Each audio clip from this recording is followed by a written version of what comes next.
पधारो सा खम्मा घड़ी झलको मीडिया आप देख रहे हैं। आज है 17 मार्च 2024 का दिन रविवार। नजर डालेंगे आज की प्रदेश की बड़ी खबरों पर। शुरुआत करेंगे प्रदेश की बड़ी खबर के साथ। आपको बता दें कि आज सीएम बघेल शर्मा ने आचार संहिता के बीच में किया बड़ा ऐलान, साथ ही गहलोत ने खेला मास्टर स्ट्रोक। इसी बीच सीएम बघेल शर्मा ने की 7 बड़ी राजनीतिक न्यूज। इसी समेत राजस्थान में लोकसभा चुनाव के तारीखों के ऐलान के बीच में एक बड़ी सूची हुई जारी, साथ ही भाजपा ने जारी की 5 बड़ी गारंटियां।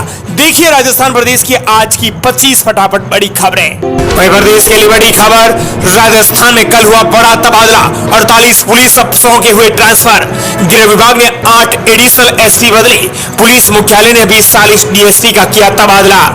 लोकसभा चुनाव की आचार संहिता लागू होने से पहले और इसी बीच प्रदेश के पुलिस बेड़े में बड़ा फेरबदल किया गया है। पुलिस मुख्यालय ने इस संबंध में देर रात 40 डीएसपी का ट्रांसफर किया है। इसके अलावा गृह विभाग ने 8 एडिशनल एसपी का तबादला करने, साथ ही पूर्व में किए गए एक तबादले के आदेश को भी निरस्त कर दिया है। वहीं प्रदेश के लिए बड़ी खबर, आदर्श आचार संहिता लगने के साथ ही चुनाव आयोग एक्टिव मोड पर लगने के साथ ही हटने लगे पोस्टर, बैनर, फोटोज हुई वायरल। योजनाओं और प्रसार के पोस्टर फाड़े गए, शिलान्यास और पट्टिकाओं पर अखबार चिपकाए। चुनाव आयोग ने शनिवार को लोकसभा चुनाव के कार्यक्रमों की घोषणा की। उसके बाद आज राजस्थान में आपको बता दें कि कुछ जगहों पर राजनीतिक पार्टियों से जुड़े पोस्टर और बैनर हटाने की कवायद शुरू हो गई है। जिला प्रशासन टीमें बनाकर प्रसार से जुड़ी सामग्री हटवा रहे हैं। इसी दौरान प्रदेश भर के अंदर टीमें अपने अपने इलाकों के कलेक्ट्रेट, बसों और सार्वजनिक संपत्तियों पर लगे पोस्टर और बैनर हटाने में जुट गई है। वहीं प्रदेश के लिए बड़ी खबर, राजस्थान में खुलेंगे 11 नए मेडिकल कॉलेज, इनमें से निजी संस्थान भी होंगे शामिल। दरअसल नए मेडिकल अब कॉलेज खुलेंगे। इनमें आपको बता दें कि जयपुर, जोधपुर, कोटा सहित 11 शहरों में सरकार नए कॉलेज खोलने जा रही है। ये सरकारी और निजी दोनों क्षेत्रों के लिए होंगे। वहीं प्रदेश के लिए बड़ी खबर, राष्ट्रीय लोकतांत्रिक पार्टी को लगा बड़ा झटका। आरएलपी का जनाधार खत्म करने के लिए कांग्रेस ने बनाया बड़ा प्लान। हनुमान बेनीवाल के साथ कौन कर रहा है खेला। दरअसल लोकसभा चुनाव से पहले नेताओं में दल बदल का दौर लगातार जारी है और इसी कड़ी में मारवाड़ में बड़ी उठापटक देखने को मिल रही है। अगले कुछ दिनों में हनुमान बेनीवाल की राष्ट्रीय लोकतांत्रिक पार्टी को एक और बड़ा झटका लगने वाला है। साथ ही इससे पहले भी अब हनुमान बेनीवाल को तगड़ा झटका लगा है। दरअसल हनुमान बेनीवाल की पार्टी से खास ताल्लुक रखने वाले 2 नेताओं ने आरएलपी का दामन छोड़ दिया है और कांग्रेस का दामन थाम लिया है। लोकसभा चुनाव से पहले राजस्थान में आरएलपी में यह बड़ा खेला हुआ है। हनुमान बेनीवाल की पार्टी के प्रदेशाध्यक्ष ने बीसीपी ज्वाइन कर ली है। आरएलपी के वरिष्ठ नेता उम्मीदवार बेनीवाल भी कांग्रेस में चले गए हैं। आरएलपी में बेनीवाल अब अकेले पड़ गए हैं। वहीं प्रदेश के लिए बड़ी खबर, अशोक गहलोत का जादू या बीजेपी का संगठन, राजस्थान में पलड़ा भारी। लोकसभा चुनाव का गणित आया सामने। चुनाव आयोग ने देश भर में लोकसभा चुनावों की तारीखों का ऐलान भले ही कर दिया हो, ऐलान से पहले ही पार्टियों ने अपनी तैयारियां तेज कर दी थी। ऐसे में आगामी लोकसभा चुनाव को देखते हुए राजस्थान में जहां एक तरफ सत्तारूढ़ भारतीय जनता पार्टी यानी भाजपा को अपने मजबूत संगठन का फायदा मिलने की उम्मीद है, तो वहीं कांग्रेस को राजनीति के जादूगर कहे जाने वाले पार्टी के दिग्गज नेता गहलोत की राजनीतिक पकड़ से बाजी पलटने की उम्मीद है। राजस्थान की 25 लोकसभा सीटों पर बीते 2 लोकसभा चुनावों में भाजपा के नेतृत्व वाले एनडीए गठबंधन का दबदबा कायम रहा है। हाल ही में हुए विधानसभा चुनाव में भी भाजपा ने जीत हासिल कर कांग्रेस को सत्ता से बाहर का रास्ता दिखाया था। अब आपको बता दें कि इस बार के लोकसभा चुनाव में जहां भाजपा बूथ स्तर पर अपनी मजबूत संगठनात्मक क्षमता को अपनी जीत का सूत्र मान रही है, तो वहीं पीएम मोदी की रैलियां पार्टी को जीत हासिल करने में मदद कर सकती हैं। हालांकि कई सांसदों का टिकट काटे जाने से स्थानीय नेताओं में नाराजगी भाजपा के लिए जरूर मुसीबत बन गई है। प्रदेश के लिए बड़ी खबर, राजस्थान में लागू होगा नया ट्रेनों का टाइम टेबल। देश भर में रेलवे को लेकर टाइमिंग जारी, स्पीड तय करने के लिए आयोजित होने वाली inter railway time table conference यानी IRTTC की इस बार अप्रैल महीने में जयपुर में होगी बैठक। ऐसे में राजस्थान रेलवे का टाइम टेबल भी बदलने की उम्मीद। जुलाई से लागू किया जाएगा नया टाइम टेबल, हालांकि यह बैठक में तय होगा। देश भर में रेलवे को लेकर टाइमिंग स्पीड तय करने के लिए आयोजित होने वाली inter railway time table conference यानी IRTC की इस बार अप्रैल महीने में जयपुर में एक बैठक आयोजित हो रही है। ऐसे में राजस्थान रेलवे का टाइम टेबल भी बदलने की उम्मीद है। जिसे जुलाई से लागू किया जाएगा। ये नेशनल कॉन्फ्रेंस 10 से 12 अप्रैल को होनी है। वहीं प्रदेश की अगली बड़ी खबर, बजरलाल सरकार ने बढ़ाई जिला प्रमुख प्रधानों और सरपंचों को सैलरी। दरअसल आपको बता दें कि राजस्थान की बजरलाल सरकार ने आचार संहिता के बीच में राजस्थान के सरपंचों और जिला प्रमुखों की सैलरी को बढ़ा दिया है। प्रधानों की सैलरी को भी बढ़ाया गया है, 10% तक मानदेय बढ़ाया गया है। बजट घोषणा में भी इसकी घोषणा कर रखी थी। साथ ही आपको बता दें कि बजरलाल सरकार ने 10% यानी इनके मानदेय में 800 रुपए की बढ़ोतरी की है, तो कहीं पर आपको बता दें कि 660 रुपए प्रति माह मिल रहा था, जिसे बढ़ाकर सरकार ने अब 10,626 रुपए बढ़ा दिए हैं। साथ ही आपको बता दें कि सरपंच का मानदेय भी बढ़ा दिया है, 6,000 रुपए 72 रुपए कर दिया है, प्रतिमाह निर्धारित किया गया है। वहीं सरकार का होली का उपहार सीएम बजरलाल शर्मा ने दिया, प्रधानों और सरपंचों के मानदेय में बढ़ोतरी का फैसला। वहीं प्रदेश की बड़ी खबर, कांग्रेस की राजीव गांधी युवा मित्र इंटर्नशिप योजना को बंद करने के बाद नया प्रोग्राम शुरू करेगी बजरलाल सरकार। पूर्ववर्ती कांग्रेस सरकार की राजीव गांधी युवा मित्र इंटर्नशिप योजना को बंद करने के बाद राजस्थान की भाजपा सरकार अब मुख्यमंत्री फेलोशिप प्रोग्राम शुरू करने की तैयारी कर रही है। इसके तहत अब प्रतिभावान युवाओं को जोड़ा जाएगा। वे पहले सरकारी योजनाओं की स्टडी करेंगे और फिर उसे जनता तक प्रसारित करेंगे। ऐसे युवा थीसिस भी लिखेंगे जिसमें बताना होगा कि किस योजना से किसे फायदा हो रहा है और अब क्या कितने बदलाव की जरूरत है। खास यह है कि राज्य सरकार इस प्रोग्राम के लिए 12वीं पास के बजाय फर्स्ट डिवीजन पास ग्रेजुएट युवाओं को मौका देगी। साथ ही अधिकतम उम्र 20 साल से घटाकर 35 करना प्रस्तावित की गई है, ताकि कम उम्र के ज्यादा ऊर्जावान युवाओं को मौका दिया जा सके। इसके लिए भाजपा सरकार ने सत्ता में आते ही पूर्ववर्ती कांग्रेस की सरकार की युवा मित्र इंटर्नशिप योजना को भी बंद कर दिया था।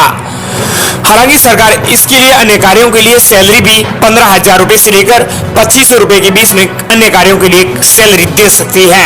न्यूनतम 21 साल और अधिकतम 40 साल तक के युवा इसमें भाग ले सकेंगे। वहीं प्रदेश के लिए बड़ी खबर, पीएम मोदी आ रहे हैं राजस्थान, प्रदेश को देंगे एक और बड़ी सौगात। पीएम नरेंद्र मोदी जैसलमेर के बाद अब जल्द ही चित्तौड़गढ़ के राउतभाटा आएंगे, जहां पीएम मोदी राउतभाटा को एक बड़ी परियोजना की सौगात देंगे, जिसकी जल्द ही घोषणा होने वाली है। इससे पहले पीएम मोदी ने जैसलमेर जिले के पोखरण में 3 सेनाओं का युद्ध कौशल देखा था। वहीं प्रदेश के लिए बड़ी खबर, राजस्थान के 2 नए जिलों को लेकर आया बड़ा अपडेट, सरकार हटा सकती है पुलिस जिले का दर्जा। कांग्रेस राज्य में बनाए गए 17 जिलों में से 2 जिलों को पुलिस ने अव्यवहारिक माना है। पुलिस मुख्यालय ने सरकार को दूदू, खैरतल, तिजारा से पुलिस जिले का दर्जा हटाने की राय दी है। गृह विभाग ने इस पर अभी अंतिम निर्णय नहीं किया है। पुलिस मुख्यालय को जवाब दिया है, सभी नए रेवेन्यू जिलों की समीक्षा की जा रही है, उसके बाद ही निर्णय लिया जाएगा। दरअसल सरकार ने पुलिस से दूदू और खैरतल, तिजारा जिले को लेकर टिप्पणी मांगी थी। इस पर पुलिस ने यह राय दी है कि इसमें यहाँ पर पुलिस का व्यवहार ठीक नहीं है। वहीं प्रदेश के लिए बड़ी खबर, पर्यटन की दृष्टि से राजस्थान को मिल रही है ऐतिहासिक उपलब्धि, सरकार ने बनाए इसके लिए बड़ी घोषणा की है। दरअसल आधिकारिक रूप से भारत की पहली जियो हेरिटेज साइट बनाने की घोषणा, रामगढ़ के बाड़ा को पर्यटन क्षेत्र में मिला बढ़ावा। वहीं प्रदेश के लिए बड़ी खबर, प्रदेश के हर जिला अस्पताल में अब वृद्धजनों को मिलेगी बड़ी राहत। डबल इंजन की सरकार में बेहतर हो रही स्वास्थ्य सेवाएं, इसके लिए हर जिला अस्पताल में अब रामाश्रय वृद्धजनों के उपचार के लिए एक विशेष व्यवस्था की जाएगी। सरकार ने इस संबंध में संवेदनशील पहल कर सभी जिला अस्पतालों में वृद्धा व्यवस्था विशेषज्ञ इकाई का लॉन्च कर दिया है। रामाश्रय के नाम से इसे जाना जाएगा। ऐसे में वृद्ध यानी बुजुर्ग लोगों को इसमें अलग से विशेष व्यवस्था मिलेगी। वहीं प्रदेश के लिए बड़ी खबर, लोकसभा चुनाव के चलते पुलिस हुई सख्त, चेकिंग में बोलेरो गाड़ी से मिले 4.5 लाख रुपए की नकदी। आगामी लोकसभा चुनावों को लेकर पुलिस एक्टिव मोड पर नजर आ रही है। इस संबंध में पहली बड़ी कार्रवाई के अंदर 4.5 लाख रुपए की नकदी बोलेरो गाड़ी से पकड़ी गई है। इसी राजस्थान प्रदेश की आज की टॉप @ 10 बड़ी खबरें। प्रदेश की बड़ी खबर, बजरलाल सरकार में 7 बड़ी राजनीतिक नियुक्तियां। लोकसभा चुनाव के ऐलान से पहले सीआर चौधरी को किसान आयोग का बनाया अध्यक्ष, बिश्नोई को जीव जंतु कल्याण बोर्ड अध्यक्ष बनाया गया। बजरलाल सरकार ने लोकसभा चुनावों की आचार संहिता के बीच में 7 बड़ी राजनीतिक नियुक्तियां की है। आयोग, बोर्ड और निगमों में 7 नेताओं को अध्यक्ष बनाया गया है। राजनीतिक रूप से आम माने जाने वाले नेताओं को यहाँ पर खास जगह मिली है। इन्हें कैबिनेट मंत्री का दर्जा देने के आदेश अलग से जारी किए जाएंगे। वहीं राजस्थान प्रदेश के लिए बड़ी खबर, राजस्थान की 25 सीटों पर 2 चरणों में होंगे मतदान। जयपुर सहित 12 सीटों पर 19 अप्रैल को तो जोधपुर समेत 13 सीटों पर 26 अप्रैल को वोटिंग होगी। चुनाव आयोग ने लोकसभा चुनाव का ऐलान कर दिया है। एक बड़ा महापर्व मनाया जाएगा। राजस्थान में 2 चरणों में चुनाव होगा। पहले चरण की वोटिंग 19 अप्रैल को होगी, वहीं दूसरे चरण की वोटिंग 26 अप्रैल को होगी। चुनाव कार्यक्रम की घोषणा यानी इस महापर्व की घोषणा तत्काल प्रभाव से आचार संहिता लग गई है। 4 जून को चुनाव परिणाम आएंगे और इसके बाद ही आचार संहिता हटेगी। वहीं बता दें कि आचार संहिता में कुछ बंदिशें लागू हो गई हैं। सरकारी योजनाओं और कार्यक्रमों की अब घोषणा नहीं हो पाएगी। मंत्री और सांसद सरकारी गाड़ी का इस्तेमाल नहीं कर सकेंगे। सरकारी योजनाओं के बैनर, पोस्टर्स सरकारी वेबसाइट से मुख्यमंत्री और मंत्रियों और सांसदों और अन्य राजनेताओं के पोस्टर हटाए जाएंगे। किसी भी प्रोजेक्ट का शिलान्यास या उद्घाटन अब नहीं हो पाएगा। साथ ही आपको बता दें कि आचार संहिता में कुछ काम लागू भी रहेंगे। जो सरकारी योजना शुरू हो चुकी है उनका लाभ मिलता रहेगा। सरकारी दफ्तर में जनता से जुड़े सामान्य काम पहले जैसे ही चलते रहेंगे। ऐसा नहीं है कि अब जनता के काम नहीं होंगे, बल्कि इमरजेंसी हालात में चुनाव आयोग की मंजूरी से ये बड़े फैसले भी हो सकेंगे। वहीं प्रदेश की अगली बड़ी खबर, केंद्र की नीतियों से नाराज किसानों पर कांग्रेस का फोकस। 22 मार्च से पंचायतों में सम्मेलन होंगे शुरू। केंद्र सरकार की नीतियों से नाराज किसानों के रिझाने के लिए कांग्रेस ने फोकस करना शुरू कर दिया है। पार्टी किसानों के बीच जाकर संवाद करेगी।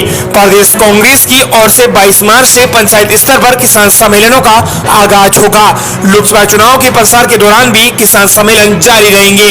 साथ ही संवाद दौरान किसानों को बताया जाएगा कि अगर केंद्र में कांग्रेस की सरकार बनती है तो एमएसपी पर कानून बनाया जाएगा। सम्मेलनों से पहले एमएसपी कानून के होर्डिंग्स भी सरकार तैयार कर रही है। सभी जिलों में एमएसपी पर कानूनी गारंटी लाने वाले होर्डिंग्स और बैनर लगाए गए हैं। गौरतलब है कि एमएसपी की मांग को लेकर आंदोलनरत किसानों को कांग्रेस ने समर्थन दे रखा है। वहीं प्रदेश के लिए बड़ी खबर, राजस्थान के अंदर आदर्श आचार संहिता हुई लागू। सी विजिल ऐप पर तय उल्लंघन की सूचना। अगर आपको पाते हैं कहीं गलती तो मात्र 100 मिनट में होगा एक्शन। दरअसल लोकसभा चुनाव की डेट के ऐलान के बाद प्रदेश के अंदर आदर्श आचार संहिता लागू हो गई है। दरअसल इस संबंध में प्रदेश की निर्वाचन अधिकारी ने जानकारी दी और आम जनता से लोकसभा चुनाव 2024 के दौरान सी विजिल एक ऐप का उपयोग करने की अपील की है। उन्होंने कहा कि अगर आदर्श आचार संहिता को कोई उल्लंघन करता है तो उसकी सूचना सी विजिल ऐप पर दें ताकि 100 मिनट में एक्शन ले सके। 100 मिनट यानी 2 घंटे से पहले। वहीं प्रदेश के लिए बड़ी खबर, राजस्थान की वर्तमान सरकार बीजेपी ने आगामी लोकसभा चुनाव 2024 को लेकर भाजपा प्रदेश कार्यालय पर की आयोजित कोर कमेटी की बैठक में लिया बड़ा फैसला। उन्होंने इसके लिए संगठन की तय कार्यों को योजना और विभिन्न रणनीतियों और सहित कुछ संगठन से जुड़े विषयों पर विस्तार से सीएम बजरंग शर्मा ने चर्चा की है। इसी दौरान भाजपा प्रदेश अध्यक्ष श्री सीपी जोशी सहित कोर कमेटी के कुछ सदस्य उपस्थित रहे हैं। हालांकि इनमें दिया कुमारी, राजेंद्र राठौड़, साथ ही सीपी जोशी और सतीश पूनिया शामिल रहे हैं। वसुंधरा राजे कोर कमेटी की बैठक में शामिल नहीं हुई है। वहीं प्रदेश के लिए बड़ी खबर, भाजपा की सबसे आम खबर आ रही है। जयपुर में सफाई कर्मचारियों की हड़ताल खत्म। भाजपा ने करवाया यह खात्मा। 5 बिंदुओं पर बनी सहमति बनने के बाद सफाई कर्मचारी अपने काम पर लौटे। दरअसल सफाई कर्मचारियों की भर्ती में वाल्मीकि समाज के अभ्यर्थियों को प्राथमिकता देने समेत अन्य मांगों को लेकर हड़ताल पर गए सफाई कर्मचारियों ने हड़ताल खत्म कर दी है। राज्य सरकार से हुई वार्ता के बाद 5 बिंदुओं पर सहमति बनने के बाद आखिरकार आज सफाई कर्मचारी अपने काम पर लौट गए हैं।